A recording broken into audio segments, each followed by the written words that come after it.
So a lot of people do this and I never get it. They paint the petrol tank, paint the inside of where the lid goes. So all of that paint, ultimately, is just going to flake off because of the petrol, and it just goes down in the tank.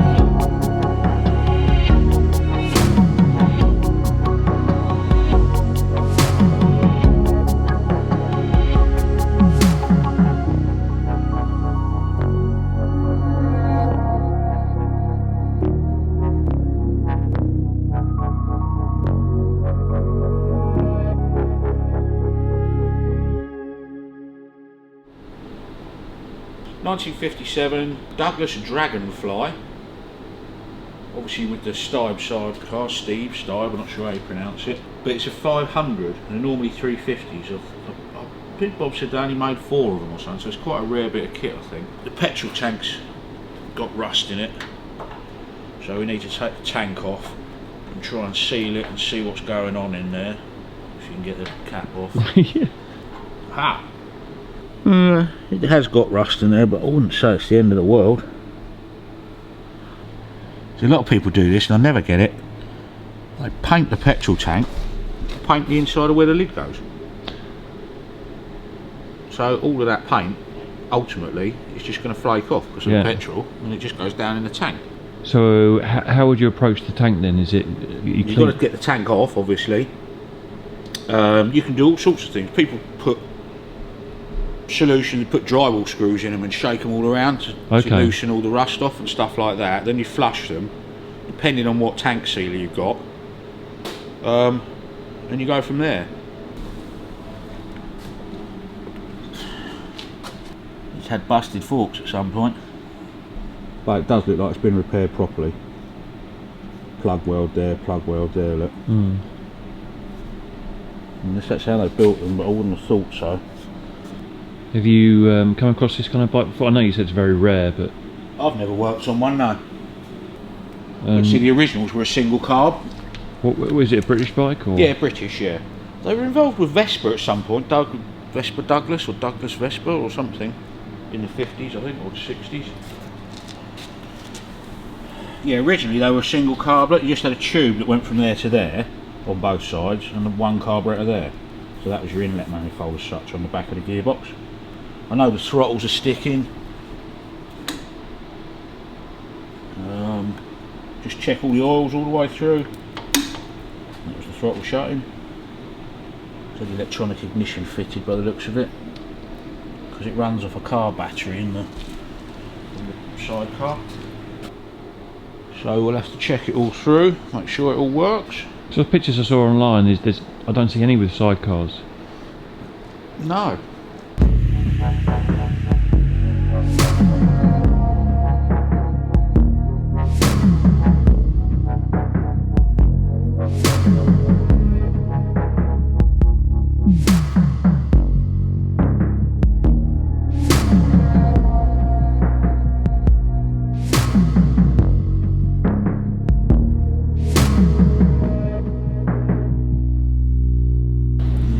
Cracked both sides, isn't it? Which is a shame. But all of this looks pretty solid, doesn't it? It does look solid, but I can't see any damage in it anywhere, just those forks. I suppose it's the first place it's going to go if you smack the front wheel into something. Well, that's it. That's exactly the point, isn't it? Like the cell's been repaired, definitely. It's probably done that and banged a nacelle in or something. You'd have to go something to bend that frame, I think, so I don't think there's any damage anywhere else. What's your thought on the forks then? It looks like it's been repaired properly, that side. That, where that's split, is just a piece they've put in, I think, by the looks of it. I mean, personally, if you could get another set, I'd get another set, but it's a big old lump to ride around on. It doesn't look like they're going to break at all, but I'd have to have a look at a original set to see what they actually look like, you know. Well, that's got filler in it there, but it has got a dirty great plug weld in it, so you'd assume it's sort of been done. See, that isn't right there. That's not neat enough for original factory. See what I mean? And all of that's lumpy. Yeah, it's very hard to know, but that is a bit worrying, that there, isn't it? It's only thin metal, and it's that they've actually put a piece in there, so wherever it was smacked, that was all crumpled up, obviously, so they've just bent something up and welded it in, but not welded it enough, and it's cracked. Because it means something's moving. If you've got a crack there, yeah, it means something's flexing. So that's the whole strength of it, really, is that gusset there. I would imagine its generator on the front and the magneto would have been in here if it had a mag.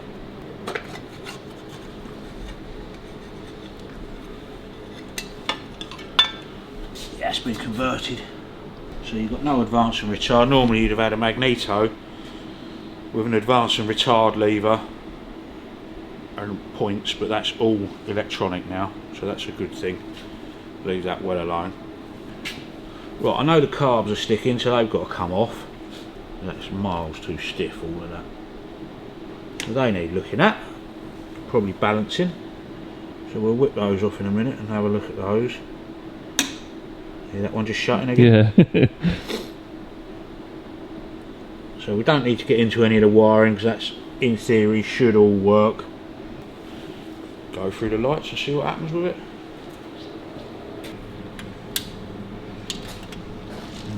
Side lamp there. That's on, that's on. You'd imagine your front light should be on. There you go. So that's full lights. Dip and main. That'd be the horn then. That'll be the horn then. Cool. Okay. Okay, let's plug it up.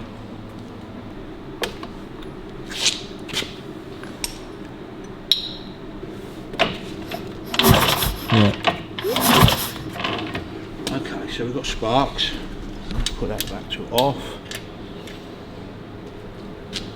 That's all in all, I would imagine, with a dummy fuel setup, that'll go. But I need to take the carbs off first.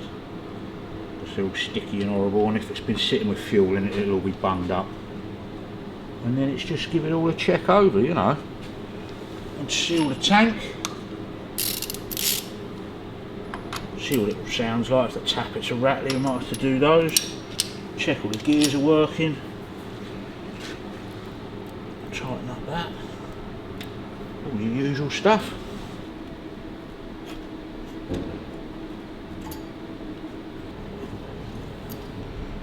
It's unusual, the engine casings are split that way, look.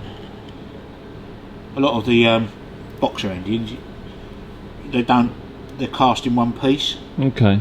You just have to wiggle the crankshafts out once you've got the bearings out. Well, that's actually cast in two halves. Matching number casings, which is nice.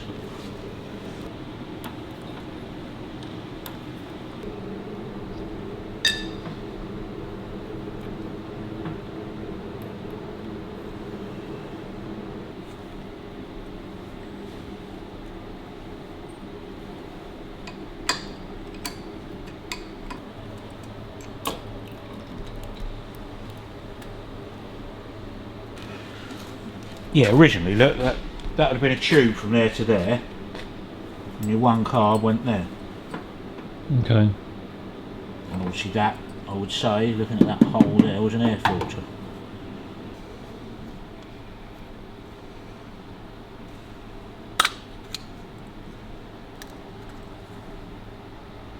Well, this has got the rubber tips on there, not too bad, just need all cleaning out. Blow through all the jets, clean them all out.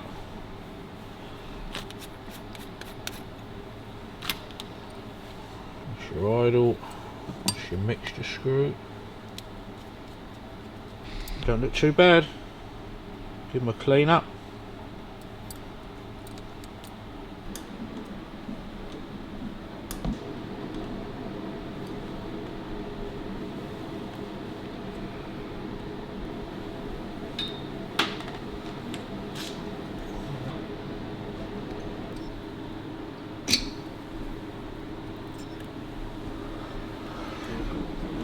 Right.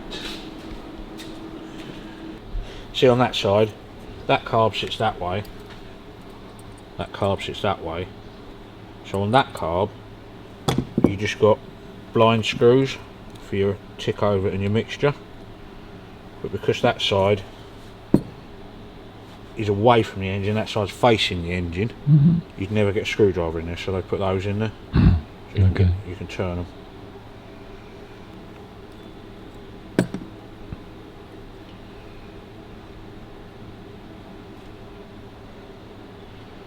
Slightly different taper on that screw, I'd say, for the mixtures, but it should be okay.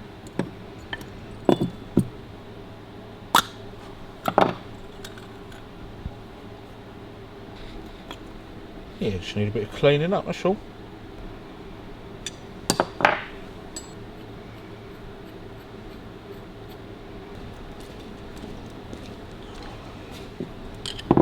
So how do these carbs differ from the carbs on the Harleys and such bikes? Well, these are far superior to the Linkerts. Linkerts are just horrible on the Harleys. They're basic and they work. These are basic and they work. Again, if you're going to ride something every day, throw it in the bin and stick a Japanese carb on it. Put a Mikuni on it or something. But people swear by Hamels, you know, blah blah blah blah blah, but they're just an old design.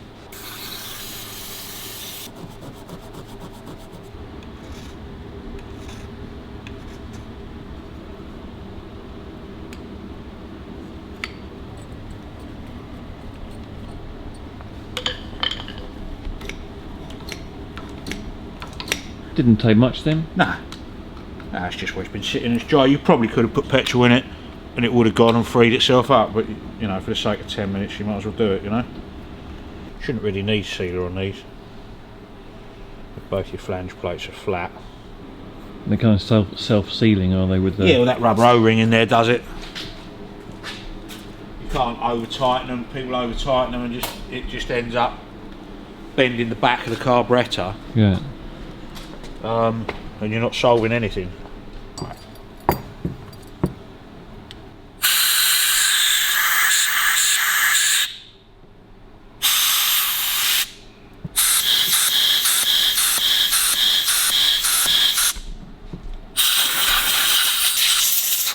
That's pretty much it on those. There isn't a lot else. It's your main jet. Atomises air through that hole. And that's your idle jet. As long as you're getting airflow through it. Yeah, and there's no major lumps of shit in any of it, yeah. Clean those out.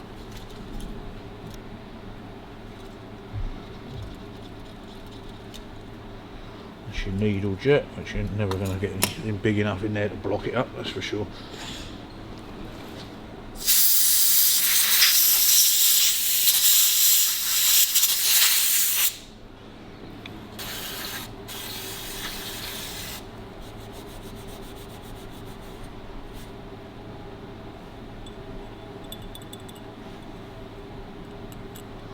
Feel nice and free.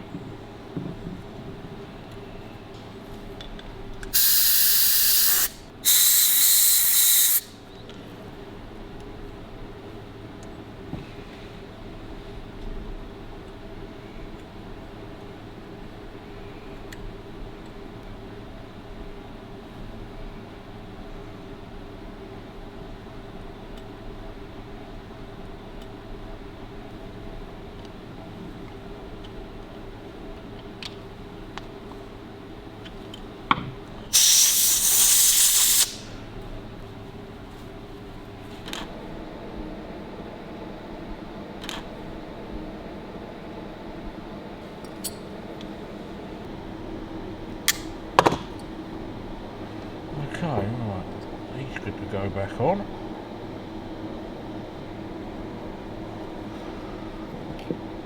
Mixture screw back in.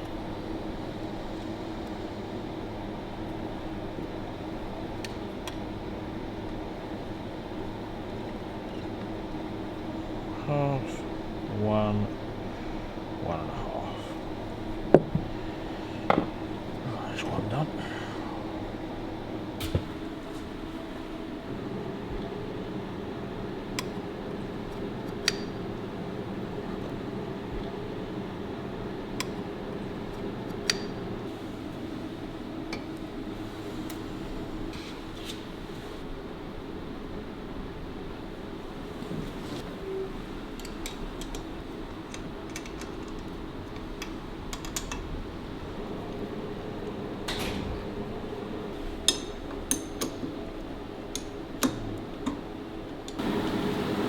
Let's choke on.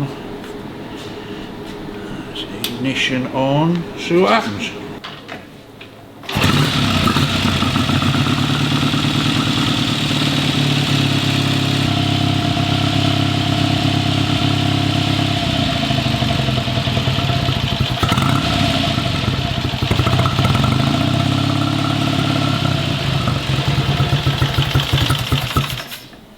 Right. That's all we need to know at the moment. That needs a tap it's doing. Both carbs are leaking. Which is probably the fuel lines looking at it. Because all the plastic's gone hard. So I think we need to get a new couple of these. See, they just go brittle, see that's all moving. Yeah. So I think they're bollocks. Because you don't want to keep running it, because that's the exhaust pipe there. So I'll have a look on, I think Burton Fuel do them and give you a ring a bit later. We'll get those ordered up, yeah? Sounds good. Because that's, all the time it's leaking, you can't tune them, you know? So. Next week on the workshop. So basically it's seal the holes up, bung it in, swish it around.